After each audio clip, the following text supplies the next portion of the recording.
میں نے نیند میں ہی ہاتھ پر نظر دوڑائی، کچھ نہیں مگر ایک جھرجری سی بدن میں اتری اور میں دوبارہ سو گئی۔ صبح جب میں اٹھی تو کمرے میں روشنی بھر چکی تھی۔ میں نے چادر کھینچی اور ہاتھ کو دیکھا، میری کلائی پر نیلے ہلکے ہلکے نشان تھے، جیسے کسی نے نرم انگلیوں سے اسے تھاما ہو، پیار سے مگر ضد کے ساتھ، جیسے کوئی کہنا چاہتا ہو میں تمہیں جانے نہیں دوں گا۔ میری سانس ایک پل کو رک گئی، دل کی دھڑکن ایسے بجی جیسے کسی نے میرے اندر چھپی ایک وائر کو چھو لیا ہو۔ وہ نشان نہ زیادہ گہرے تھے نہ سطحی، بس اتنے کہ اگر کوئی دیکھے تو پوچھ بیٹھے یہ کیسے لگے، اور اگر نہ دیکھے تو میں خود بھی بھول جاؤں۔ میں نے کچھ نہ کہا، ہاتھ پر چادر ڈالی اور باہر چلی گئی۔ لیکن اب میرے لیے سب کچھ بدل گیا تھا۔ وہ کمرہ جہاں میں صرف سکون ڈھونڈنے جاتی تھی، اب وہ میرے لیے ایک رابطہ بن چکا تھا، کسی ایسے سے جس کا چہرہ میں نے نہیں دیکھا مگر جس کی موجودگی میرے اندر اتر چکی تھی۔ کبھی میں اس کمرے میں بیٹھ کر دیوار پر ہاتھ رکھتی اور دل میں سوال کرتی، تم ہو؟ کیا تم میری تنہائی کو سن سکتے ہو؟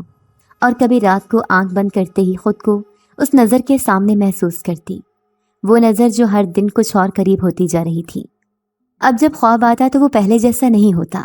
اب وہ آواز نہیں کہتی تم نے جگایا ہے، بلکہ اب وہ کہتی تم کیوں ڈرتی ہو؟ میں تمہیں کچھ نہیں کہوں گا، میں تمہیں چاہتا ہوں، تم بس سنو، یہیں رہو، بس یہیں۔ اس کی آنکھیں کبھی دھندلی ہوتی، کبھی اتنی صاف کہ ان میں اپنا عکس نظر آنے لگتا۔ ایک رات وہ خواب میں میرے بالوں میں ہاتھ پھیر رہا تھا، آہستہ آہستہ، جیسے ہر بال کو یاد رکھنا چاہتا ہوں۔ میں کام گئی مگر خواب میں خود کو روک نہ سکی۔ جب جاگی تو میری گردن کے پاس خراش تھی، چھوٹی باریک جیسے کسی ناخن کا نشان۔ اب میں خود سے سوال کرنے لگی تھی، کیا یہ سب میرا وہم ہے؟ کیا میں کسی آسیب کی گرفت میں ہوں، یا کسی ایسی محبت میں جس کی جڑیں زمین پر نہیں آسمانوں کے بیچ کہیں ہیں؟ لیکن اگر یہ محبت ہے تو کیوں بدن پر نشان چھوڑ جاتی ہے؟ اگر یہ آسیب ہے تو کیوں میرے دل کو سکون بھی دی جاتی ہے؟ یہ تضاد مجھے پاگل کر رہا تھا۔ اماں کہتی تھیں اگر دل گھبرائے تو قرآن کھول لو، اللہ کی بات سنو، سب ٹھیک ہو جائے گا۔ میں نے ایک رات یاسین کی تلاوت کی، لیکن اس رات خواب نہیں آیا، اور اس کے بعد کی رات بھی نہیں۔ میرا دل خالی سا لگنے لگا، جیسے کوئی بہت قیمتی چیز چھن گئی ہو۔ وہ خواب نہ آنا میرے لیے ایک نئی اذیت بن گیا تھا۔ اور پھر تیسری رات جب میں سوئی تو صرف ایک جملہ سنائی دیا، کوئی دھیمی دکھی آواز کہہ رہی تھی، تم نے مجھے بھلایا، میں پھر بھی تمہیں یاد کرتا ہوں۔ اور میں چونک کر جاگی، آنکھیں بھیگی ہوئی تھیں۔ اب میں اسے پہچاننے لگی تھی، بغیر دیکھے، بغیر نام جانے، بس اس کی موجودگی سے جو دن میں میرے خوابوں کی خوشبو چھوڑ جاتی تھی اور رات کو میرے بدن پر لمس۔ میں ہر لمحہ اس کے ہونے کو محسوس کرنے لگی تھی، اور ہر نشان، ہر خواب، ہر لمس مجھے یہ یقین دلا رہا تھا کہ میں تنہا نہیں۔ لیکن یہ تنہائی کا خاتمہ تھا یا ایک اور قید کا آغاز، میں نہیں جانتی تھی۔ وہ دن بھی عجیب سا تھا۔ صبح کی روشنی تو حسب معمول تھی، لیکن میرے دل کی دھڑکن کسی اور ہی تال پر دھڑک رہی تھی، جیسے کوئی آنے والا ہو، کوئی سرگوشی کرنے والا ہو، لیکن زبان سے نہیں، دیواروں سے، خاموشیوں سے، خوابوں کے بدن سے۔ وہ کمرہ اب میرے لیے خالی جگہ نہیں رہا تھا، وہ ایک وجود بن چکا تھا، جیسے ایک سانس لیتا، جاگتا، محسوس کرتا جسم ہو، جو دن بھر میری غیر موجودگی میں کچھ سہتا رہتا ہو اور رات کو میرے آنے پر پھر سے زندہ ہو جاتا ہو۔ میں اس دن کمرے میں تیار ہونے گئی تو دل میں ایک عجیب سی کھنک تھی، جیسے کچھ چھپا ہوا ہو، اور میں اس کے قریب جا رہی ہوں۔ دن تھا، روشنی موجود تھی، لیکن دل میں وہی نیم اندھیرا۔ ماں نے کام سے روکا نہیں، شاید اب انہیں بھی میری اس کمرے سے انسیت سے کوئی حیرانی نہ رہی تھی۔ سب عورتیں حال میں مصروف تھیں۔ پھپھو کی زبان تھوڑی دیر کو کسی اور پر برستی تھی، اور میں چھپ کر اسی پرانے دروازے سے، جس کی درزیں اب میرے قدموں سے آشنا ہو چکی تھیں، اندر آ گئی۔ کمرہ حسب معمول خاموش تھا، مگر اس دن اس خاموشی میں کوئی کمی تھی، کوئی معمولی سی گڑبڑ، جیسے خاموشی کو زبردستی قائم رکھا گیا ہو۔ میری نظر دیوار پر پڑی، جہاں پرانی نمی سے پلاسٹر اکھڑ رہا تھا۔ اچانک یہ کونے پر پڑا صندوق کھٹکا، یا شاید میں نے محسوس کیا۔ میں کچھ لمحے ہچکچائی، پھر آہستہ آہستہ وہاں پہنچی۔ صندوق کھلا ہوا تھا، اندر پرانی چیزیں تھیں، گرد زدہ چادریں، کچھ پرانے برتن، اور ایک لکڑی کا فریم جس میں شاید پہلے آئینہ تھا۔ اب صرف خراشیں باقی تھیں، لیکن جو چیز میری نظر میں بس گئی وہ ایک مٹی اور وقت میں لپٹی ہوئی کتاب تھی، ایسی جیسے کسی نے چھپا کر رکھی ہو، یا بھولا نہیں بلکہ جان بوجھ کر چھوڑ دی ہو تاکہ کوئی خاص وقت آنے پر وہ کھولی جائے۔ میں نے جھک کر وہ کتاب اٹھائی، میرے ہاتھ کام پہ، خوف سے نہیں بلکہ ایک انجانے احساس سے، جیسے میرا لمس کسی سوئی ہوئی چیز کو بیدار کر رہا ہو۔ میں نے اس پر جمع گرد صاف کی، اس کے کنارے جھڑے ہوئے تھے مگر جلد کے درمیان کچھ تحریر اب بھی صاف تھی۔ یہ قید خانہ ہے، اس کے لیے جو انسانوں سے محبت کر بیٹھا تھا۔ میرے ہونٹ کپ کپا گئے۔ قید، انسانوں سے محبت۔ میں نے آہستہ آہستہ پہلا صفحہ کھولا۔ تحریر عجیب انداز میں لکھی گئی تھی، نہ مکمل اردو نہ عربی، کچھ پرانا، کچھ ترچھا، کچھ خفیہ، لیکن کچھ الفاظ جیسے میری روح تک چھپ گئے۔ اس کمرے میں اسے قید کیا گیا ہے جو اپنے قبیلے کی حرمت توڑ کر انسانوں کے عشق میں گرفتار ہو گیا۔ یہ محبت اس کے لیے سزا بن گئی اور وہ یہاں باندھ دیا گیا، مکمل مگر نامکمل۔ میرے سانس رکنے لگے، جیسے میرے ارد گرد کی ہوا کھینچ لی گئی ہو۔ میں نے اگلا صفحہ کھولا جہاں کچھ اور بھی لکھا تھا۔ اس پر درود پڑھنا ممنوع ہے ورنہ وہ ظاہر ہو جائے گا۔ وہ نور کی آواز سے آزاد ہو جاتا ہے، وہ اللہ کے محبوب کے نام سے بے قابو ہو جاتا ہے، کیونکہ وہ روشنی سے بھاگا اور محبت میں ڈوبا۔ میرے ہاتھ لرزنے لگے۔ میں نے فوراً کتاب بند کر دی، جیسے میری انگلیوں سے وہ لفظ میرے دل میں اتر رہے ہوں اور میں انہیں روک نہ پا رہی ہوں۔ یہ کیا ہے؟ یہ کون ہے؟ یہ کس کی قید ہے؟ میں نے سوچا، کیا یہ سب وہی ہے جو خوابوں میں آتا ہے، جو مجھے دیکھتا ہے سنہری آنکھوں سے اور کہتا ہے تم نے مجھے جگایا ہے؟ میرے ذہن میں ایک ساتھ سب خواب، سب لمح، سب نشان گونجنے لگے۔ کیا یہ اسی کی کہانی ہے جو مجھے چھو کر نشان چھوڑ جاتا ہے، جو میری نیندوں میں بولتا ہے لیکن جاگتی دنیا میں چھپا ہوتا ہے؟ میں وہ کتاب لے کر کھڑی ہو گئی، دل کی دھڑکن جیسے سینہ پھاڑ کر باہر آنا چاہتی تھی۔ میں دروازے تک آئی اور ایک بار پلٹ کر اس کمرے کو دیکھا۔ دیواریں جیسے کچھ کہنا چاہتی تھیں، وہی دیواریں جن کے ساتھ میں نے کئی بار اپنا سر ٹیکا تھا، جن پر آنکھیں بند کر کے آیتیں پڑھی تھیں، جنہیں میں اپنا ساتھی سمجھنے لگی۔ کیا وہ سب جھوٹ تھا یا یہ سچائی ہی بہت دیر سے میرے گرد لپٹی ہوئی تھی؟ میں نے کتاب کو دوبارہ کھولا، آخری صفحہ دیکھا۔ وہاں صرف ایک جملہ لکھا تھا، جسے تم قید کہتے ہو وہ کبھی آزاد نہ تھا، وہ بس تمہارے آنے کا منتظر تھا۔ میں وہیں بیٹھ گئی، گھٹنوں کے بل، کتاب ہاتھ میں اور آنکھوں میں ایک ہی سوال، کیا وہ مجھے چاہتا ہے یا میں صرف اس کی رہائی کی کنجی ہوں؟ اور اگر میں درود پڑھ دوں، اگر میں وہ کلمہ پڑھ دوں جسے وہ برداشت نہیں کر سکتا، تو کیا وہ ظاہر ہو جائے گا؟ اور اگر وہ ظاہر ہوا تو کیا وہ میرا ہوگا یا مجھے بھی قید کر لے گا؟ میں نے کبھی کسی سے کچھ نہیں مانگا تھا، نہ عزت، نہ خواب، نہ مستقبل۔ بس یہ چاہا تھا کہ میں اپنی ماں سے مختلف کہلاؤں، کہ جب میرا تذکرہ ہو تو کوئی یہ نہ کہے کہ ماں جیسی نکمی ہے، جس نے بھائی کو اپنی مرضی سے چھینا اور خود بھی بے عزت ہوئی۔ بیٹی بھی ایسے ہی راستے پر چلی، مگر شاید تقدیر کو ہی یہ ستم پسند تھا۔ زین، جس کے ساتھ میرا رشتہ بچپن سے طے سمجھا جاتا تھا، میرے چچا کا بیٹا، جسے میں نے کبھی محبت تو نہ کہا مگر دعا ضرور کی تھی کہ اس کے ساتھ میری زندگی میں عزت محفوظ رہے، وہی ایک دن مجھے خالی کمرے کے باہر روک کر کہنے لگا، امرین، میں تمہیں بدنام نہیں کرنا چاہتا، اس لیے خود ہی انکار کر دو، کیونکہ میں شادی کسی اور سے کر رہا ہوں، نایاب سے، جو حیدرآباد سے آئی ہے، لاکھوں کے جہیز لانے والی ہے اور والدین کی عزت کو جانتی ہے، تمہاری ماں جیسی نہیں۔ یہ سن کر میرے اندر جیسے سارا جسم خالی ہو گیا، جیسے کسی نے دل نکال لیا ہو مگر زندہ رکھا ہو کہ تم سانس تو لو مگر جیو مت۔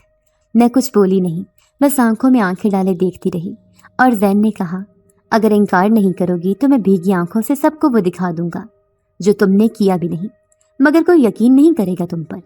وہ چلا گیا اور میرے پیروں سے زمین نکل گئی۔ ماں کی خاموش ذلت، میرے کمرے میں پناہ لینا، وہ سب ایک طرف تھا، اور زین کی یہ بات دوسری طرف۔ جیسے آخری بار میں رات بھر کمرے میں پڑی رہی، ماں کی باتیں یاد آئیں، وہ آنکھیں جن میں بس ایک دعا رہ گئی تھی، میری بیٹی میرا انجام نہ بنے، لیکن میں بن چکی تھی۔ میں نے وہی کچھ پہن لیا تھا، وہی بدنامی کی چادر میرے گرد لپٹ گئی تھی۔ کمرے کی دیواروں کے سامنے میں روتی رہی، ہچکیوں سے لرزتی رہی، اور مجھے لگا وہ سن رہا ہے، وہ سنہری آنکھوں والا جو میرے خوابوں کا سایہ تھا، جو میرا لمس جانتا تھا، جس نے میرے ہاتھ پر وہ نشان چھوڑے تھے جو دکھاتے تھے کہ کوئی ہے جو مجھے چاہتا ہے، چاہے کوئی اور کچھ بھی کہے۔ وہ رات، آخری رات، جب میرے اندر کی امید بھی دم توڑ چکی تھی، میرا جسم تپ رہا تھا، سردی میں جلتا ہوا، اور کمرہ پھر میرا پناہ گاہ بن گیا۔ میں دھیرے دھیرے دروازہ بند کر کے اندر آئی، جیسے خود کو دنیا سے کاٹ رہی ہوں۔ زمین پر بیٹھتے ہی چکر آنے لگے، آنکھیں بوجھل ہو گئیں